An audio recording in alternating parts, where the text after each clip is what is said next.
So the current carbon price is rising to $50 per ton by 2022.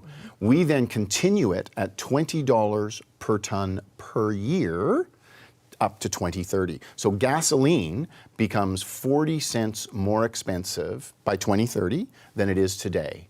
Well, that's Chris Regan, the head of something called the Eco-Fiscal Commission. Now, the thing about the word Eco-Fiscal Commission is it sounds pretty official, sort of like Federal Express, which was deliberately chosen to make it sound official like the post office. No, Federal Express is just a private company. The Eco-Fiscal Commission is a private lobby group with many liberal ties. I must say, in all fairness, though, they had Preston Manning on their advisory board in its early years to sort of infiltrate the right.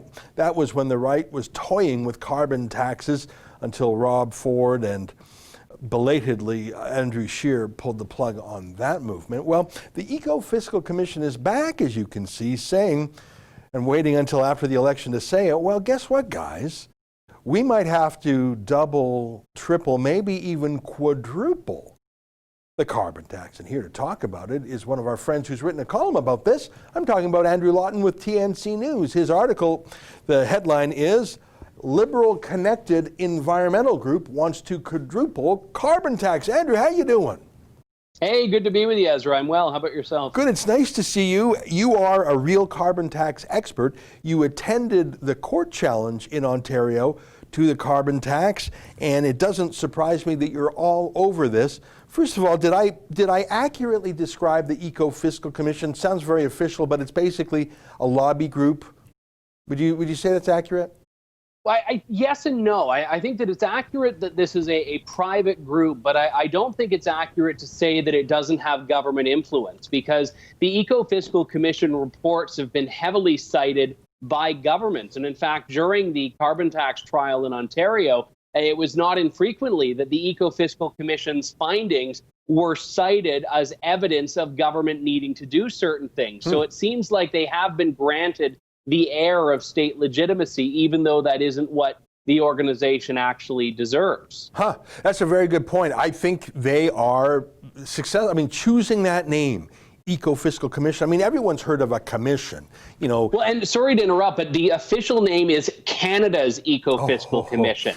So the branding of it is they're laying ownership of Canada, Canada's Eco-Fiscal Commission, to such an extent that anyone would assume they do have the backing of government. Yeah, I mean, you know, a commissioner is often a public office, you know, the commish. Oh, here's the commissioner, whether it's an election commissioner or a police commissioner. A commissioner is almost like saying judge. That would almost be like saying Canada's environmental judge. I think that they're very tricky, and that's why they're effective. As you say, they're cited in court. Thank you for that information. I didn't know that.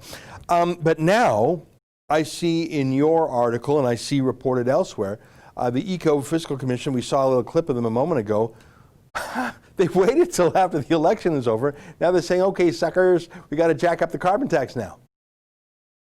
Yeah, and it's quite unfortunate for many reasons. I mean, economically, Canada can barely weather the carbon tax that's on the books now, which is supposed to go up to $50. So it's not actually at its maximum level yet.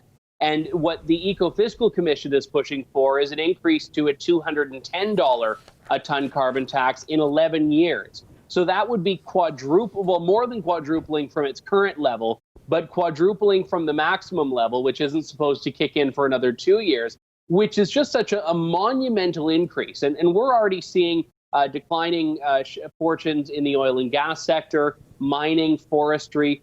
We haven't yet seen the spin-off effects of this in adjacent industries like retail and shipping and even grocery, for example, and agriculture, where there has to be a payment of the carbon tax because these industries rely on shipping. That impact isn't going to become apparent until down the road. So you're right. The fact that all of a sudden these groups are coming out of the woodwork saying, oh, you know, that carbon tax Canada has isn't going to be enough to meet the Paris Accord targets and the government's targets. Well, this was presented to Canadians as being the silver bullet in the climate fight, that we need to put this price on greenhouse gas emissions, and this is going to get us to Paris. And now all of these groups, including the International Monetary Fund, the Eco-Fiscal Commission, I believe Canada 2020 as well. Even a report from the Canadian bureaucracy are saying that Justin Trudeau's carbon tax doesn't go far enough. This was a way to get the foot in the door, and now all of these groups are going to give the government cover to increase the carbon tax. Yeah. That's an excerpt from the Ezra Levant Show, which is a show I do every day. I do a monologue, interview an interesting guest, and then I read my hate mail. But you've got to subscribe to it, which you can do at premium.rebelnews.com.